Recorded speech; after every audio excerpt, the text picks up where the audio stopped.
जवाहर नवोदय विद्यालय परीक्षा 2027 एक बड़ा अपडेट आया है क्योंकि जवाहर नवोदय विद्यालय क्लास 6 के एप्लीकेशन फॉर्म आए हुए थे जिसके फॉर्म भरने की लास्ट डेट 31 जुलाई थी जो कल जा चुकी है।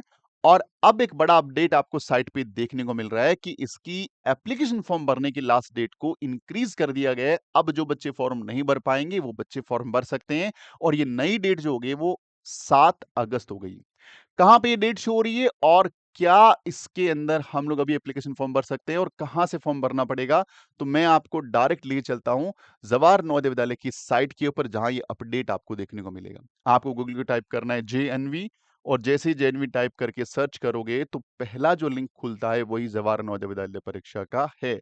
इसके अंदर ये साइट मेंटेनेंस चल रही है लेकिन यहाँ पे एक लिंक दे दिया कि सर साइट हम हमारे इवेंट पे तैयार कर रहे हैं, लेकिन आपके लिए लिंक है, इस पे क्लिक करके आप उस जगह पहुंच जाओगे जहां पे एप्लीकेशन फॉर्म भरा जाएगा। ये रहा। यहां से आप एप्लीकेशन फॉर्म भर सकते हो। Online application for admission of the class 6 यानी कक्षा 6 के प्रवेश हेतु ऑनलाइन आवेदन पत्र यहां से देखे जा सकते हैं। और देखिए last date of the submission of the online application form class 6 J university 2027 has been extended up to 7 अगस्त। यानी जैसे आप इस रजिस्ट्रेशन पे क्लिक करोगे तो यहां पे एक नई डेट देखने को मिल गई। यानी अब अप्लाई करा जा सकता है 7 अगस्त तक। अगर आपने फॉर्म नहीं भरा है दोबारा जाकर के भर दो। अब दोबारा से ये डेट एक्सटेंड नहीं होगी। अगर और किसी बच्चे ने नहीं भरा है तो वीडियो को फटाफट शेयर कर दो ताकि फॉर्म भर पाए। फॉर्म भरना बहुत ही आसान है, सीधा सीधा आपको ये जो डिटेल आपको दे रखी है इनको पढ़ना है कि भाई आपका बच्चा इस बार रनिंग के अंदर 5वीं क्लास का स्टूडेंट होना चाहिए। पिछली बार उसने जेएनवी नहीं दिया होना चाहिए। इसके अलावा वो जिस जिले से बिलोंग करता है उसी जिले के स्कूल के अंदर पढ़ा हुआ होना चाहिए। और अगर ज़्यादा से ज़्यादा वो पड़ोसी जिले में जा सकता है लेकिन उसके घर से उस स्कूल की दूरी 10 किलोमीटर से ज़्यादा ना हो। ये 2 एलिजिबिलिटी क्राइटेरिया या योग्यता के पैमाने हैं जो बच्चे को ध्यान रखने। अब आपको यदि रूरल यानी ग्रामीण का फ़ायदा लेना है, अर्बन यानी शहरी के अंदर आना है तो इसका क्राइटेरिया क्या है? अगर कोई भी बच्चा तीसरी क्लास, चौथी क्लास और 5वीं रनिंग ये तीनों सालों में गांव के किसी स्कूल में, ग्रामीण इलाके के किसी स्कूल में पढ़ा हुआ होना चाहिए। अगर वो एक भी दिन के लिए शहरी क्षेत्र में पढ़ लिया, एक भी दिन के लिए उसका एडमिशन अर्बन एरिया के किसी स्कूल में दिखाया गया पिछले 3 सालों में, तो वो बच्चा अर्बन यानी शहरी की श्रेणी के अंदर आ जाएगा। ये क्यों चल रही है भागा-दौड़ भैया ग्रामीण और शहरी, अर्बन और रूरल? क्योंकि जवाहर नवोदय विद्यालय के अंदर जितनी भी सीटें हैं उसका 75% 75% सीटें केवल ग्रामीण परिवेश के बच्चों से भरी जाती हैं और 25% सीटें शहरी परिवेश के बच्चों से भरी जाती है। इसीलिए ये भागम-भाग रहती है रिजर्वेशन या आरक्षण को लेकर के। अब यहाँ पे छोटे-छोटे कन्फ्यूजन है कि सर मेरा बच्चा 3 अलग-अलग स्कूलों में पढ़ा हुआ है, तो क्या मैं एलिजिबल है? सर आप एलिजिबल हैं 100%। कोई फ़र्क नहीं पड़ता कि वो तीनों स्कूलें अलग-अलग हैं और 3 की बजाय यदि किसी कारणवश 4 स्कूलों भी होती है, तो भी कोई दिक्कत नहीं है। अगर आपको रिजर्वेशन लेना है ग्रामीण का, तो वो तीनों चारों स्कूलें ग्रामीण के परिवेश के अंदर ही होनी चाहिए। आप जिले के अंदर ही होनी चाहिए और जिले से अगर आप बाहर भी जा रहे हैं पड़ोस जिले में, तो आपके घर से उस जिस स्कूल में बच्चा पढ़ रहा है, उसकी दूरी 10 किलोमीटर से ज़्यादा नहीं होनी चाहिए। बच्चे के सिलेक्शन के बाद जब रिटन एग्ज़ाम पास हो जाएगा, तो उसके बाद वेरीफ़ाई करेगा जवाहर नवोदय विद्यालय उन सारे बच्चों की, जो बच्चे इस क्राइटेरिया के अंदर आ रहे हैं। तो ये इंपॉर्टेंट चीज़ है, चाहे वो किसी भी स्कूल से पढ़ा हो। छोटा-सा कन्फ्यूजन और रहता है कि सर हमारा बच्चा प्राइवेट स्कूल से पढ़ा है, गवर्नमेंट स्कूल से पढ़ा है, तो क्या उसमें एलिजिबिलिटी यानी योग्यता के अंदर अड़चनें आ सकती है? तो इसका आंसर है नहीं। आप चाहे गवर्नमेंट से पढ़े हों, प्राइवेट से पढ़े हों, एनआईओएस से पढ़े हों या कोई भी ट्रस्ट के स्कूल जो रजिस्टर्ड हैं, वहाँ से पढ़े हो, तो 100% आप एलिजिबल हैं, कोई फ़र्क नहीं पड़ता। बार-बार स्कूलिंग चेंज कर ली, कोई दिक्कत नहीं है। ये बात ज़रूर है कि आप तीसरी, चौथी, 5वीं में एक भी दिन अगर आपने शहरी यानी अर्बन एरिया के स्कूल में पढ़ लिया है, तो आपका जो फॉर्म है वो शहरी यानी अर्बन कैटेगरी के अंदर भरा जाएगा। इस बात को 100% ध्यान रखना है, बिल्कुल भी मिसगाइड नहीं होना है। फॉर्म भरने के लिए ये सारी जानकारी आपके पास होनी चाहिए। फॉर्म को स्टार्ट करने के लिए आपसे इसने बोला कि सारी जानकारी पढ़ ली, मैंने पढ़ ली। आधार नंबर आपके पास होना चाहिए। एक इंपॉर्टेंट चीज़। अगर आधार नंबर नहीं है तो फॉर्म नहीं भर पाऊंगा? नहीं, अगर आधार नंबर नहीं है तो भी फॉर्म भर पाएंगे। उसके लिए आपको बोलना है कि सर मेरे पास आधार नंबर नहीं है। जैसे ही नो बोलोगे तो भाई ठीक है, आपके पास नहीं है तो आप बच्चे या पेरेंट्स, एक मेरे पास फोन आया है कि सर बच्चे का जो डोमिसाइल है यानी मूल निवास, आवासीय प्रमाण पत्र, रेजिडेंस सर्टिफिकेट, सारे नाम एक ही है, पेरेंट्स का नहीं चलेगा, लिखा हुआ है साफ साफ, पेरेंट्स एंड स्टूडेंट्स यानी कैंडिडेट दोनों में से किसी का। आपने बोला ठीक है जी, तो इसने बोला कि ठीक है आपके पास आधार कार्ड नहीं है तो आप एक काम करो, यहां पे वो फॉर्मेट डाल दो जो फॉर्मेट आपके पास बच्चे का या फादर या मदर का आपके जिले का बना हुआ है। मैंने एक डमी इमेज यहां पे ले रखी है, वो इमेज मैं यहां पे अपलोड कर देता हूं, डमी इमेज, ताकि हम आगे के स्टेप्स को देख देख पाए कि भाई आगे करना क्या है। मैंने एक डमी यहाँ पे डायग्राम डाल दिया और मैंने ये हो गया। अब मैं यहाँ से सबमिट करूंगा, जैसे ही सबमिट करूंगा फॉर्म आगे बढ़ जाएगा। और फॉर्म आगे बढ़ने के बाद कुछ बेसिक एंट्रीज है वो बहुत ध्यान से कर दो।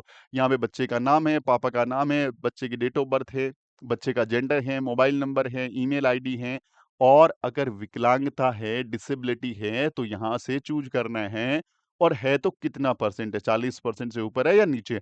यहाँ पे आपका पता, आपका पिन कोड। अब आवासीय विवरण यानी रेजिडेंशियल डिटेल, आप जिस भी जिले से बिलोंग करते हैं उस जिले की जानकारी यहाँ पे देनी है। पहले तो राज्य कौन सा है, जिला कौन सा है, और आप कौन से ब्लॉक से बिलोंग करते हैं, और एनआईओ से पढ़ रहे हैं तो यहाँ पे उसकी जानकारी देनी है। और कक्षा 5 की पढ़ाई का जिला और निवास जिला एक ही है, यस या नो, अगर हैं या नहीं है बताना है। अगर आपका दूसरा जिला है, क्यों? क्योंकि इस बार नया एक अमेंडमेंट हुआ 10 किलोमीटर वाला। आप किसी एक जिले से बिलोंग करते हैं और आप पढ़ाई के लिए पड़ोस भी जिले में चले गए, तो ध्यान इतना सा रखना है कि आपका घर जो डोमिसाइल है, रेजिडेंशियल सर्टिफिकेट या मूल निवास है, वो जगह और दूसरे जिले में पढ़ने वाली स्कूल वाली जगह, उन दोनों के बीच की दूरी 10 किलोमीटर से ज्यादा ना हो, तो भी आप यहाँ बता सकते हैं। दूसरा इसने बोला जहां से पढ़ाई कर रहा है, देखिए वो तो आवासीय था और ये पढ़ाई कर रहा है, पड़ोस में पढ़ाई कर रहा है, तो उसकी जानकारी और सेम है तो सेम की जानकारी यहाँ पे डालनी है। यहाँ परीक्षा का माध्यम, अच्छा परीक्षा के माध्यम से सर मतलब क्या है? सर जवाहर नवोदय विद्यालय का पेपर बहुत सारी भाषाओं में आता है। आप जो भी माध्यम चूज करेंगे सर, जो माध्यम चूज करेंगे, तो इसका मतलब कि माध्यम में मैंने उर्दू चूज किया तो मेरा पेपर पूरा उर्दू में आएगा। तो क्या लैंग्वेज की जगह, भाषा की जगह भी उर्दू आएगा? नहीं, लैंग्वेज जो है वहां पे केवल दो ऑप्शन है, अंग्रेजी लो या हिंदी, इंग्लिश या हिंदी लेना पड़ेगा। तो सर इस फिर माध्यम का मतलब क्या है? देखो इस माध्यम का मतलब ये है कि जैसे गणित है, मैथ्स है, रीजनिंग है, या पेपर के ऊपर वाली जानकारियां, आप जिस भी भाषा में चाहते हो वो इस माध्यम से चेंज होके आएगी। वो चीजें सारी की सारी इस माध्यम वाले ब्लॉक से आप देख सकते हैं। तो इसलिए माध्यम को बहुत ध्यान से आपको चूज करना है। इसके नीचे देखो पूरी सारी तीसरी, चौथी और पांचवी, थर्ड, फोर्थ और फिफ्थ तीनों की जानकारी चाहिए। भाई स्कूल का नाम क्या है, मान्यता प्राप्त है या नहीं है, उसकी लोकेशन है अर्बन या रूरल के अंदर है। आप कहीं भी एक जगह अर्बन कर दोगे तो आप तुरंत अर्बन में चले जाओगे, रूरल कैटेगरी का फायदा नहीं मिलेगा। आपने एडमिशन कब लिया था, आपने बच्चे का पास कब हुआ था, वो वाली डेट ये कहाँ से मिलेगी? ये आपके बच्चे की मार्कशीट के ऊपर रहती है। अगर वहां मेंशन नहीं है तो जिस भी रेस्पेक्टेड स्कूल से आपका बच्चा पढ़ा है वहां एक टेलीफोन कर लो या विजिट करके देख लो, वो आपको इसमें डेट सारी के सारी बता देंगे। उसके बाद ये कुछ डिक्लेरेशन है, शपथ पत्र है कि हमें, मैंने देख लिया है। बच्चे का एक पासपोर्ट साइज फोटो बढ़िया क्लियर होना चाहिए, फेस दिखना चाहिए, सामने से फोटो होना चाहिए, व्हाइट बैकग्राउंड रख सकते हैं, क्लियर फोटो हो, चश्मा हटा करके फोटो खींचना है, सही फोटो, और उसका साइज ध्यान जरूर रखना है आपको कि 10 से 100 केबी के बीच में होना चाहिए। बच्चे का हस्ताक्षर यानी सिग्नेचर यहाँ पे आपको डालना है, पेरेंट्स का हस्ताक्षर यानी सिग्नेचर यहाँ पे डालना है, और कोई श्रेणी से आप बिलोंग करते हैं, एससी, एसटी, ओबीसी या ईडब्ल्यूएस, तो उसका सर्टिफिकेशन यहाँ पे डालना है। बस अभी इतने ही डॉक्यूमेंट चाहिए। तो सर क्या हमें आधार कार्ड की जरूरत नहीं है? जरूरत पड़ेगी, बनवा लो। क्या हमें डेट ऑफ बर्थ सर्टिफिकेट की रिक्वायरमेंट नहीं है, जन्म प्रमाण पत्र नहीं चाहिए? चाहिए होगा, बनवा लो। क्या सर डोमिसाइल नहीं बनाया हमने तो क्या जरूरी पड़ेगी? बिल्कुल बनवा लो। यानी सारे के सारे डॉक्यूमेंट बना के रखो, जब डॉक्यूमेंट वेरिफिकेशन होगा हर एक चीज चाहिए होगी। आपके 3rd, 4th, 5th के सारे डॉक्यूमेंट वो चेक करेंगे। हर एक डॉक्यूमेंट जो जानकारी दे रहे हो, इसका डॉक्यूमेंटेशन डॉक्यूमेंट वेरिफिकेशन में चेक होगा। कब होगा?